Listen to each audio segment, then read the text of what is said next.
Hello dear students, again as usual I am Navneel God from Tagore School Parbat. Dear students, we are going to complete this lesson second of EVS book of class 5th today. आज हम लोग complete करने जा रहे हैं ये जो second lesson है 5th क्लास की EVS की बुक का, and it is our last part of this lesson. आज का ये वीडियो इसका लास्ट पार्ट होगा. So let us start the last part of the lesson का सबसे लास्ट पार्ट आइए शुरू करते हैं. Dear students, I hope you are watching the videos continuously. आप लोग निरंतर लगातार वीडियो देख रहे होंगे. And in the previous video, पिछले वीडियो में we have completed up to here chapter recall. यहाँ जो चैप्टर रिकॉल दिया हुआ है वहाँ तक हम लोग पिछले वीडियो में कंप्लीट कर चुके थे. Today we have to do the exercise. And one thing more dear students, एक चीज़ और मैं आपको रिकॉल करवाना चाहूँगा, याद दिलाना चाहूँगा कि जो भी क्वेश्चन आंसर्स मैं आपको हर वीडियो में बताता जा रहा हूँ वो आपको अपनी नोटबुक में ज़रूर करने हैं. एक बेटर हैंड राइटिंग में करने हैं. हैंड राइटिंग का ध्यान रखें और उनको लर्न भी करते जाएं. मैं ये बात आपको हर वीडियो में बोलता हूँ because the syllabus of 5th class EVS has many question answers. ये जो 5th क्लास का सिलेबस है EVS का, इसमें बहुत सारे क्वेश्चन आंसर हैं and you have to give the answers in English. और आपको सारे आंसर इंग्लिश में देने हैं. You have to learn the answer by grammar wise and complete also. आपको जो भी आंसर लर्न करने हैं वो ग्रामर की दृष्टि से भी करेक्ट होने चाहिए. यानी हर सेंटेंस, हर जो वाक्य होगा आपके आंसर में वो ग्रामर की दृष्टि से भी उसके अकॉर्डिंग भी करेक्ट होना चाहिए और साथ में कंप्लीट भी होना चाहिए. So it is not a easy task. ये इतना इजी टास्क नहीं है.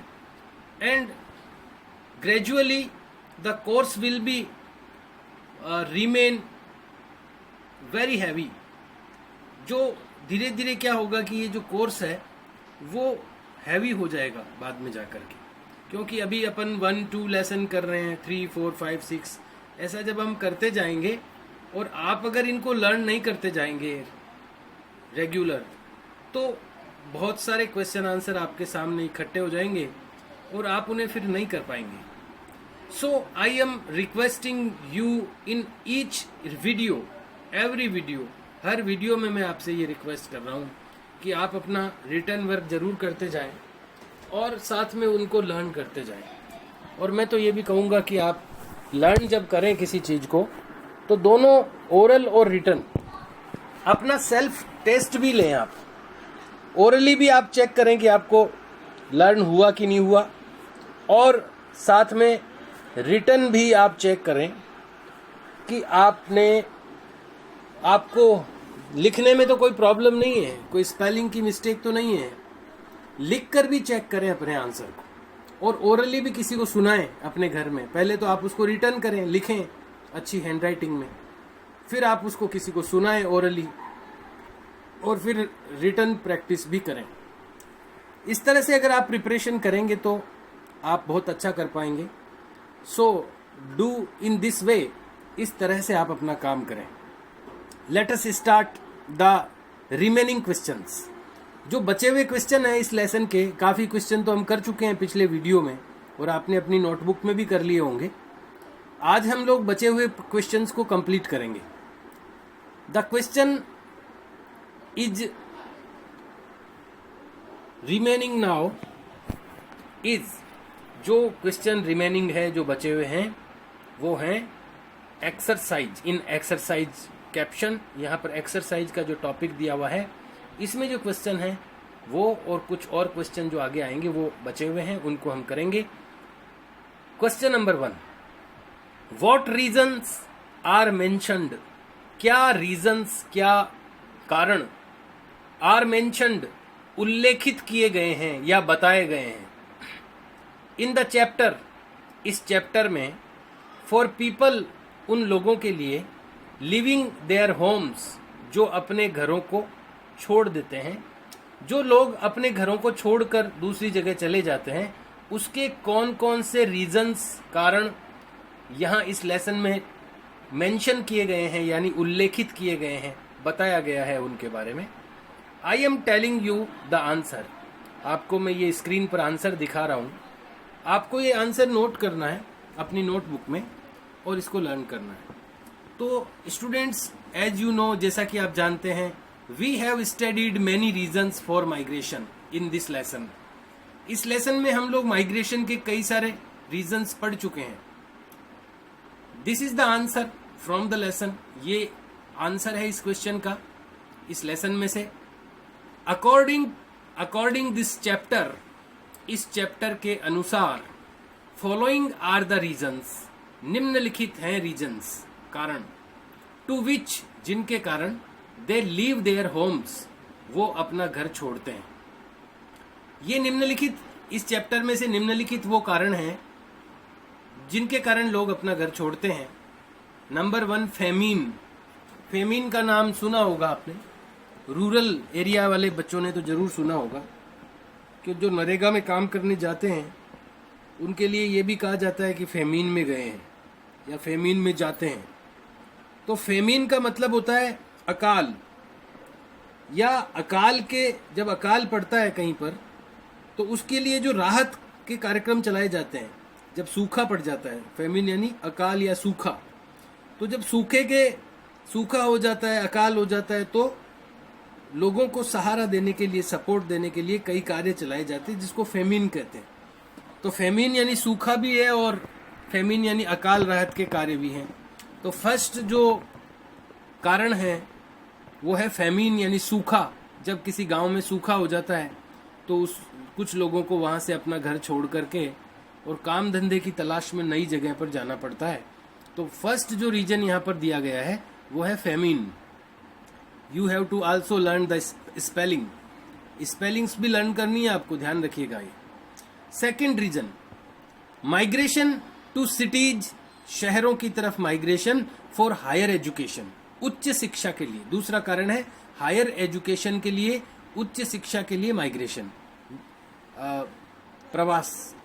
माइग्रेशन यानी विस्थापन या प्रवास जिसको कह सकते हैं, दूसरी जगह जाकर के बसना, उसको माइग्रेशन कहते हैं।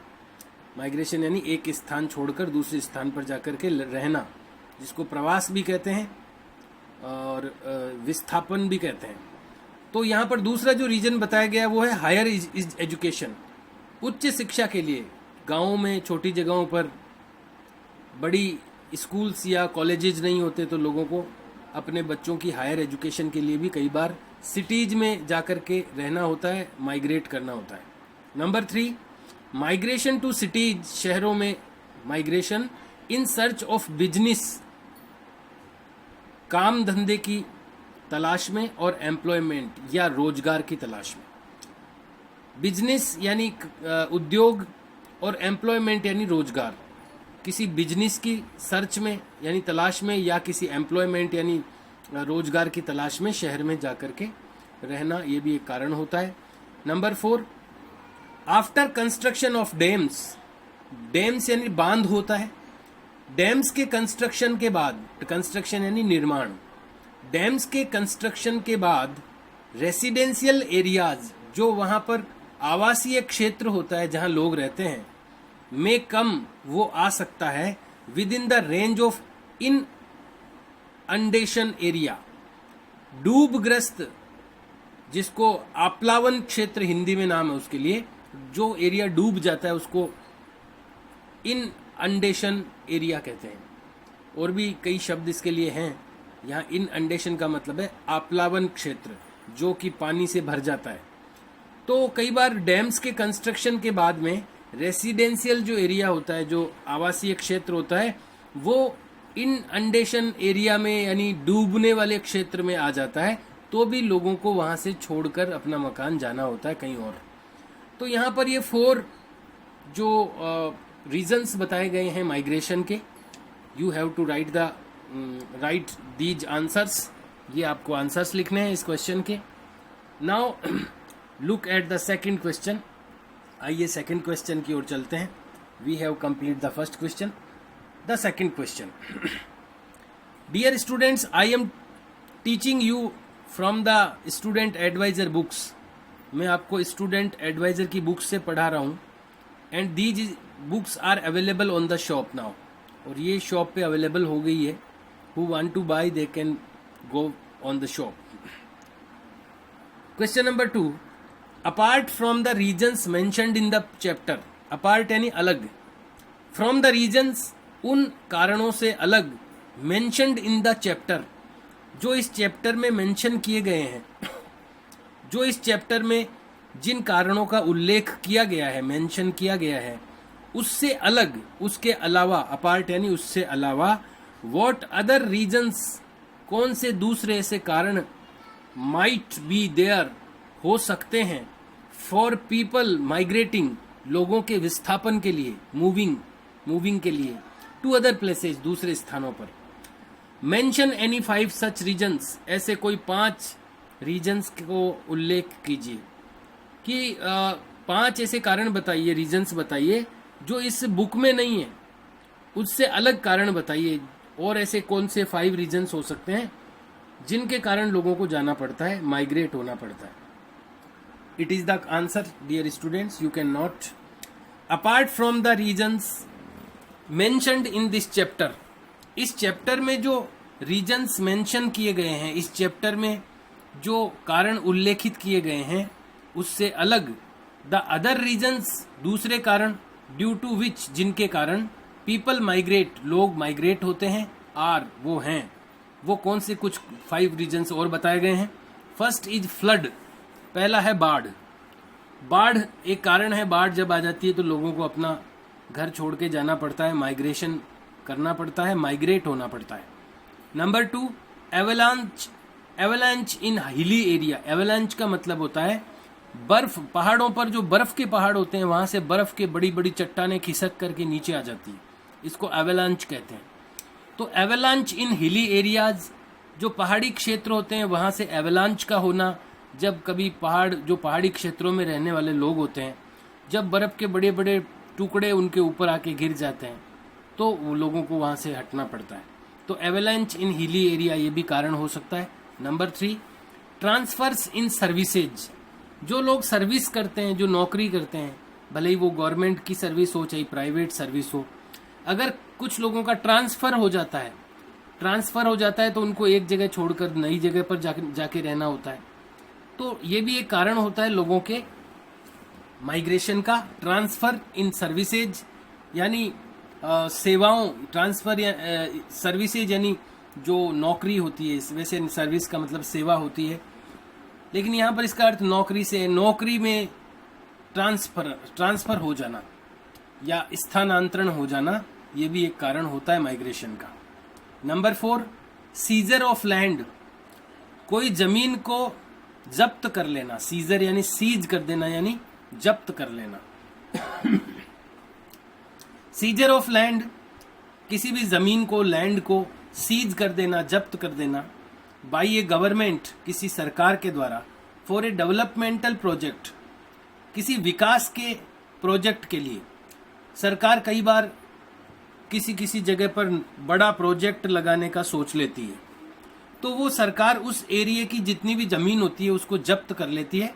हालांकि उसका मुआवजा मिलता है, लेकिन लोगों को वो जगह छोड़नी पड़ती है. इसको सीजर कहते हैं, सीज करना भी कहते हैं.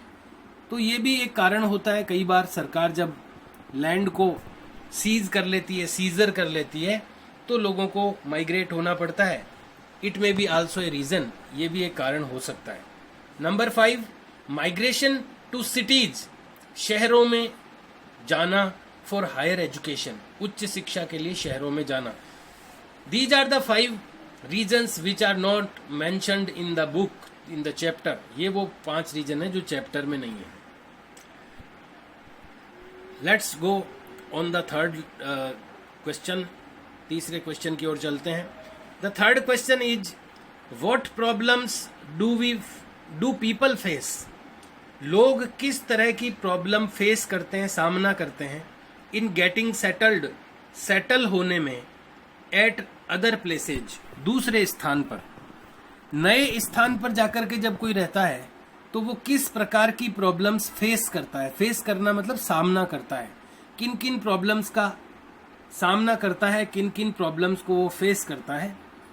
Dear students, it is the answer of this question. ये है वो आंसर इस क्वेश्चन का। एट ए न्यू प्लेस, एक नए स्थान पर, पीपल हैव टू फेस, लोगों को करनी पड़ती, सामना करना पड़ता है, मैनी प्रॉब्लम्स, कई समस्याओं का, such as problem in shifting their luggage, जैसे कि उनका जो लगेज है, लगेज यानी सामान जो है, उसको शिफ्ट करने में प्रॉब्लम होती है।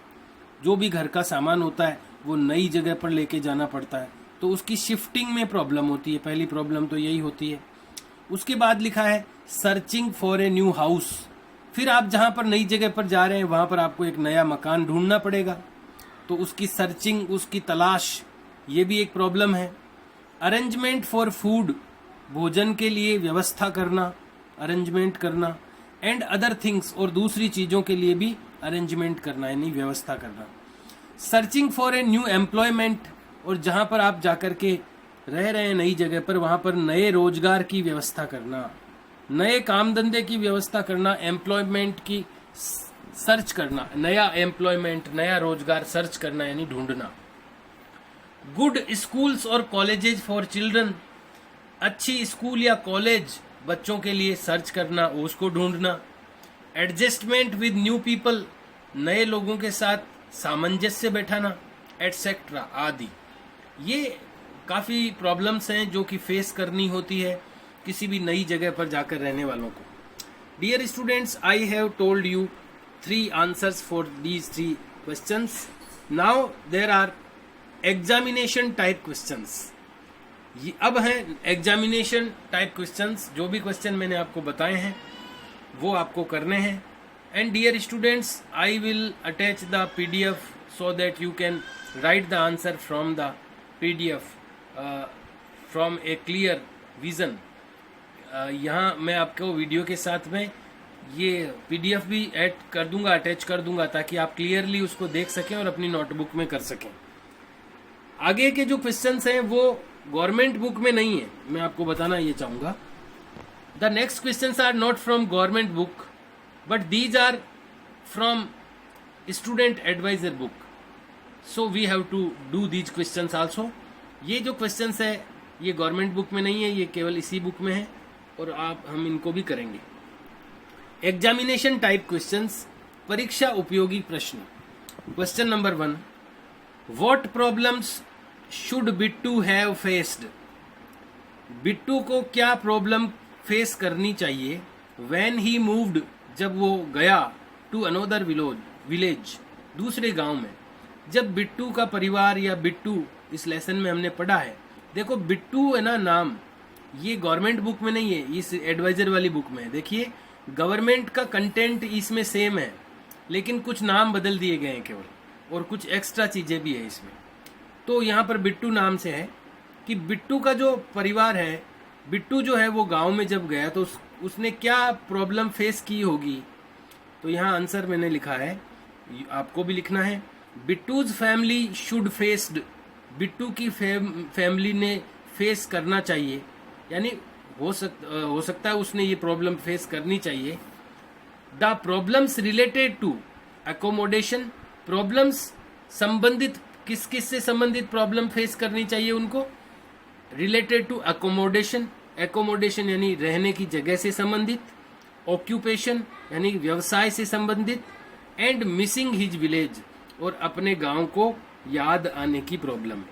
तो ये 3 प्रॉब्लम बिट्टू ने फेस की होगी जब वो गांव में, अनोदर विलेज में, एक दूसरे गांव में जाकर के रहने लगा।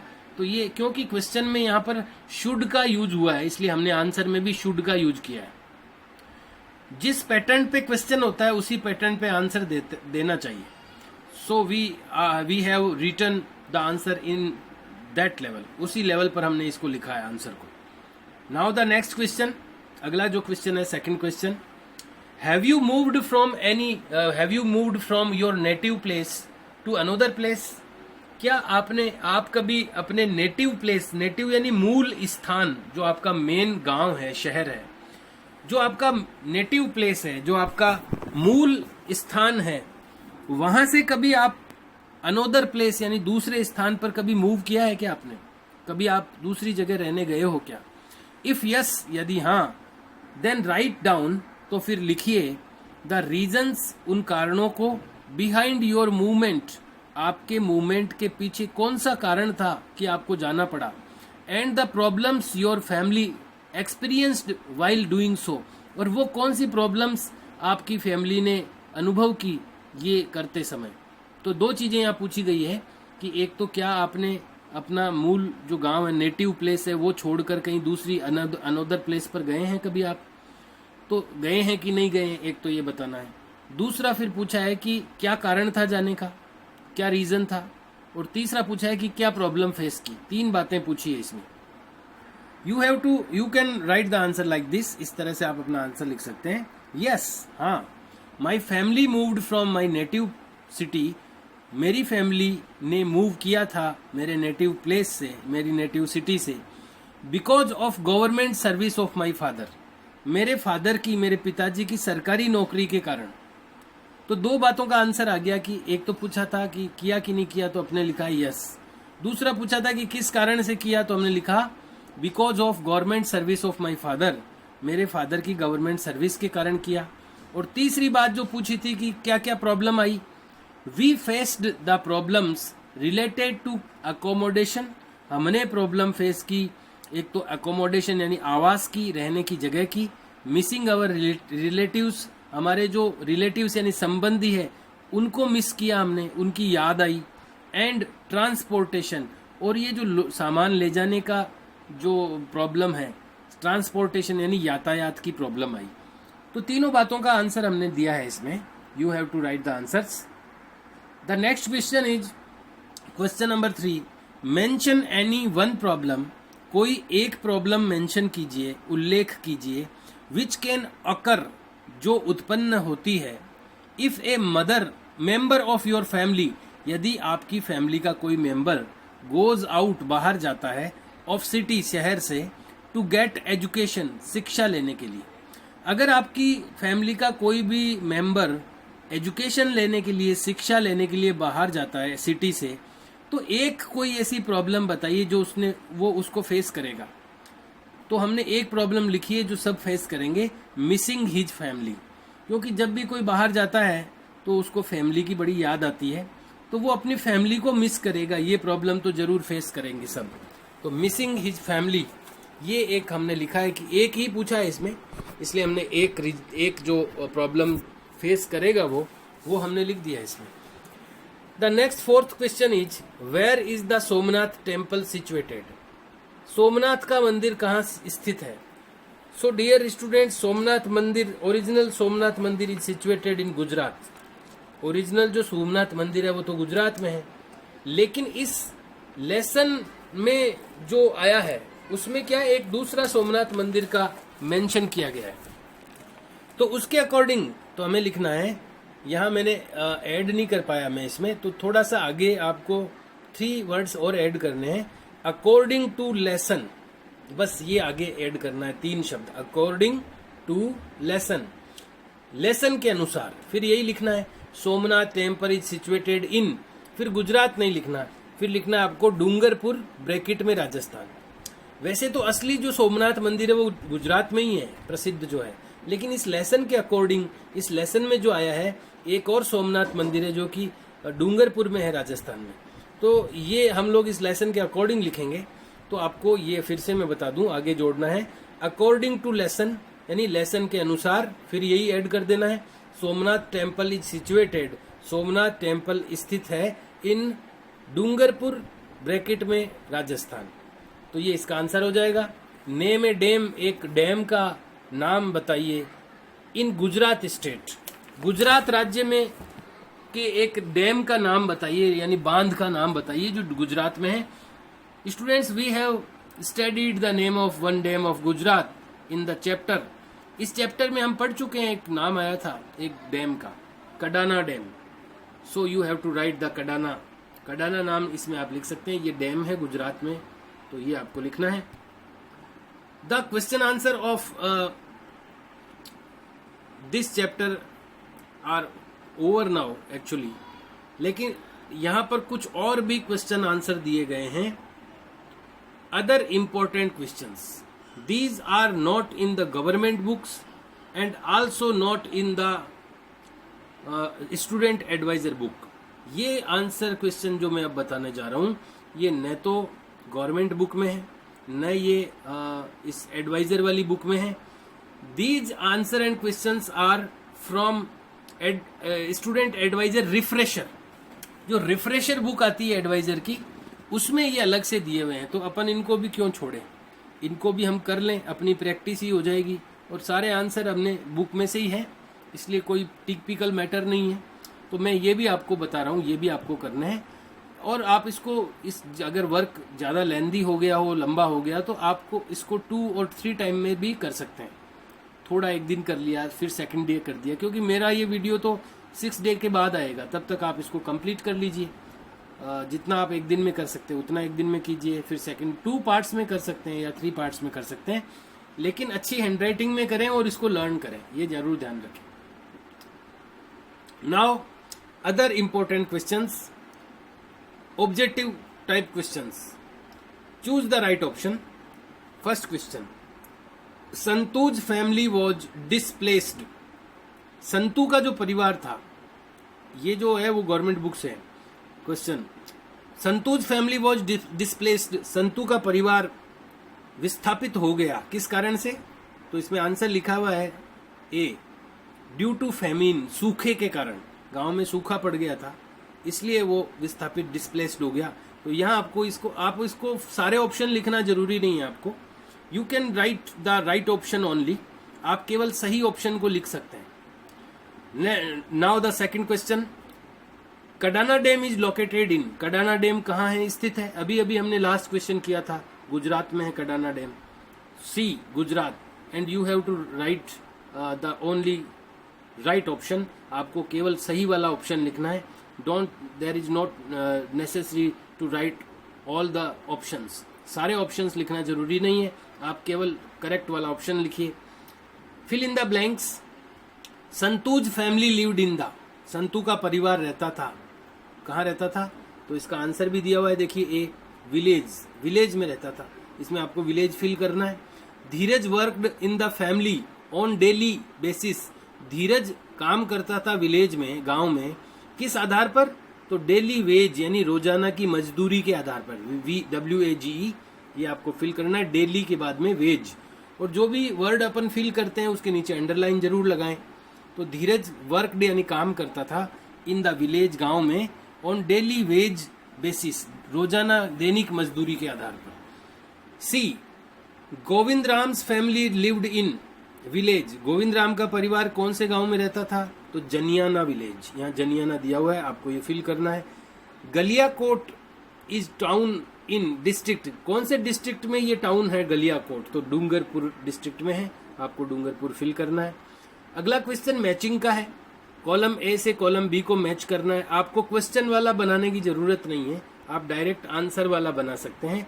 संतूज फैमिली के सामने लिखना है फेमिन, यानी सूखे के कारण संतू की फैमिली डिस्प्लेस्ड हुई थी। धीरज की फैमिली क्यों डिस्प्लेस्ड हुई? हायर एजुकेशन के लिए। गोविंद राम्स फैमिली रोजगार के लिए, एम्प्लॉयमेंट के लिए। सेंट फकरुद्दीन श्राइन, संत फकरुद्दीन की जो तीर्थ स्थान है वो कहाँ है? गलियाकोट, डूंगरपुर में। आपको केवल आंसर वाली टेबल बनानी है, इसी में आपको करेक्ट आंसर लिखने हैं। क्वेश्चन नंबर 4, स्टेट ट्रू और फॉल्स, सही गलत लिखना है। Santu took his cattle also with him, Santu अपने जानवरों को भी ले गई साथ में, ये ट्रू है। देखिए आंसर लिखा हुआ है ट्रू, तो इसके सामने आपको ब्रैकेट में ट्रू लिख देना है। Second, Dheeraj had a shop in the village, Dheeraj गांव में एक दुकान करता था, दुकान चलाता था, तो ये फॉल्स है, ये इसमें फॉल्स लिखना है आपको। थर्ड, धीरज हैड 2 सन्स, धीरज के 2 बेटे थे, तो ये भी फॉल्स है थर्ड में।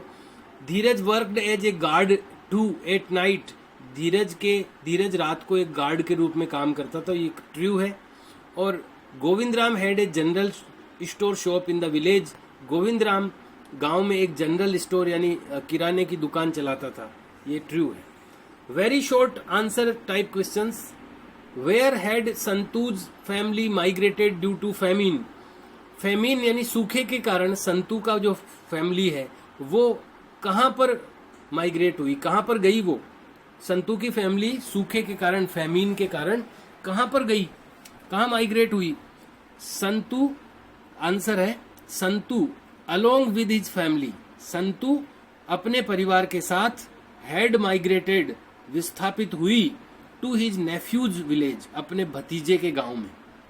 अपने नेफ्यूज, यहाँ नेफ्यू के ऊपर एपोस्ट्रोफी कोमा लगा के एस लगा हुआ है, यानी का जुड़ जाएगा उसमें, नेफ्यूज विलेज, भतीजे के गांव में।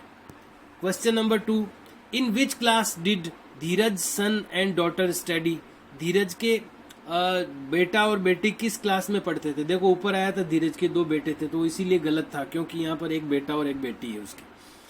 तो धीरज के जो सन और डॉटर है वो कौन सी, इन विच क्लास, वो किस क्लास में पढ़ते थे? तो आंसर है his son was in class 12th and daughter was in class 10th। उसका जो सन था, बेटा था, वो तो क्लास 12th में था और उसकी डॉटर यानी बेटी जो थी वो क्लास 10th में थी। There are some more questions, only few questions are remaining now, केवल बस इतने से ही क्वेश्चन बचे हैं। What was the question number 3? What was the name of Govind Ram सन, गोविंद राम के सन यानी बेटे का क्या नाम था? चंद्रा राम, ये लिखना है। Question number 4, write where is the world famous holy shrine, दुनिया की प्रसिद्ध तीर्थ स्थान ऑफ सेंट फखरुद्दीन, संत फखरुद्दीन का प्रसिद्ध तीर्थ स्थान, विश्व प्रसिद्ध कहाँ है? लोकेटेड यानी स्थित है, कहाँ स्थित है? वर्ल्ड फेमस होली श्राइन, विश्व प्रसिद्ध तीर्थ स्थान ऑफ सेंट फखरुद्दीन, संत फखरुद्दीन का, इज लोकेटेड, ये स्थित है, इन डूंगरपुर राजस्थान, ये राजस्थान के डूंगरपुर में स्थित है, ये आपको लिखना है। Question number 5, where the Somnath temple located, Somnath का मंदिर कहाँ स्थित है? अभी अभी हमने किया था एडवाइजर वाली बुक में, इन डूंगरपुर राजस्थान। वैसे तो प्रसिद्ध मंदिर सोमनाथ का गुजरात में है, लेकिन डूंगरपुर में भी एक सोमनाथ मंदिर है, ये चैप्टर वाइज हमें वो लिखना होगा, in Dungarpur Rajasthan. Short long answer type question number 1, question number 1, what problems Chandra Ram had to face, Chandra Ram ने क्या प्रॉब्लम फेस की थी in starting his own business, अपना खुद का बिजनेस स्टार्ट करने में चंद्रा राम ने क्या प्रॉब्लम फेस की थी, कर चुका था? Chandra Ram had to face a lot of problems, Chandra Ram को कई प्रॉब्लम्स को फेस करना पड़ा। लाइक जैसे कि शॉर्टेज ऑफ मनी, पैसे की कमी, अनअवेलेबिलिटी ऑफ प्रॉपर स्पेस, सही जगह की अनुपलब्धता, अनअवेलेबिलिटी, ये 2 प्रॉब्लम एटसेट्रा आदि, इस तरह की प्रॉब्लम, कई प्रॉब्लम उसको फेस करनी पड़ी। And it is the last question dear students. Question number 2, why have people started living, लोग रहना शुरू क्यों हो गए, एट अदर प्लेसेज, दूसरे स्थानों पर, लिविंग देयर एनेस्ट्रल प्लेसेज, उनके पूर्वजों के स्थानों को छोड़कर।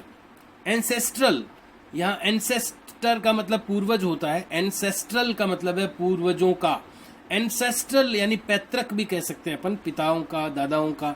एंसेस्ट्रल प्लेसेज यानी पूर्वजों का या जो पैतृक स्थान है उसको छोड़कर लोग दूसरे स्थानों पर रहना क्यों शुरू हो गए? आंसर इसका ये है, अर्लियर, पहले, पुराने समय में, फूड, क्लोथिंग एंड शेल्टर, यानी फूड यानी खाना, क्लोथिंग यानी कपड़ा, एंड शेल्टर यानी रहने की जगह, आवास। फूड, क्लोथिंग एंड शेल्टर, पहले के समय में, अर्लियर यानी पुराने समय में, फूड, क्लोथिंग एंड शेल्टर, भोजन, कपड़ा और आवास, were the only basic needs, ये केवल बेसिक नीड्स थी ऑफ पीपल, लोगों की जो मूल आवश्यकता थी वो केवल इतनी ही थी पहले, रोटी, कपड़ा, मकान, food, clothing and shelter. But now, लेकिन अब, फूड, क्लोथिंग, शेल्टर, एजुकेशन, अब और उसमें बढ़ गई, बेसिक नीड बढ़ गई, अब आदमी की मूल आवश्यकताएं बढ़ गई। बट नाउ, लेकिन अब फूड, क्लोथिंग, शेल्टर, भोजन, कपड़ा, आवास, ये तो है ही, उसके साथ में एजुकेशन, शिक्षा, एम्प्लॉयमेंट, रोजगार एंड अदर कंफर्ट्स और दूसरे सुविधाएं have become the basic necessities, ये बन चुकी है अब मूल आवश्यकताएं। सो इसलिए मैनी पीपल, बहुत से लोग, आर माइग्रेटिंग, विस्थापित हो रहे हैं, फ्रॉम देयर होम टाउन्स, उनके पैतृक शहरों से, होम टाउन यानी मूल शहरों से, and living at other places, और दूसरे स्थानों पर रह रहे हैं। तो ये कारण है कि लोगों की जो बेसिक नीड्स है वो इंक्रीज हो गई है, वो बढ़ गई है। पहले केवल रोटी, कपड़ा, मकान, फूड, क्लोथिंग एंड शेल्टर, इतनी ही उनकी बेसिक नीड होती थी, इसी में लोग रह लेते थे। लेकिन अब उसमें कुछ और भी चीज़ें ऐड हो गई है, एजुकेशन ऐड हो गई, एम्प्लॉयमेंट यानी रोजगार भी चाहिए, और दूसरी जो सुख सुविधाएं, कंफर्ट्स हैं, वो भी लोगों को चाहिए। तो इन सब के लिए वो लोग माइग्रेट होकर के दूसरे अदर प्लेसेस पर रहना स्टार्ट हो गए। Dear students, I have completed all the question answer of this second question of EVS of class 5th today. आज मैंने ये सारे क्वेश्चन आंसर आपको बता दिए हैं 5th क्लास की EVS के ये लेसन 2 में, और आपको ये सारा वर्क रिटर्न में करना है, कॉपी में करना है, नोटबुक में करना है, और इनको लर्न भी करना है। Be aware with the handwriting के लिए सावधानी रखें। Right the answers in a better handwriting, अच्छी हैंडराइटिंग में आंसर्स लिखें। And don't do any mistakes in your written work, आपकी रिटर्न वर्क में कोई मिस्टेक्स नहीं करें। You can show me also your return works photographs by sending me WhatsApp message के through आप अपनी रिटर्न वर्क का फोटोग्राफ भेजकर मुझे आप शो भी कर सकते हैं। And learning is also more important, और लर्निंग यानी याद करना भी बहुत इम्पोर्टेंट है। We will start the next lesson in next video. हम लोग 3rd लेसन स्टार्ट करेंगे अगले वीडियो में। Till that, do your work complete and have a nice day. Okay and bye.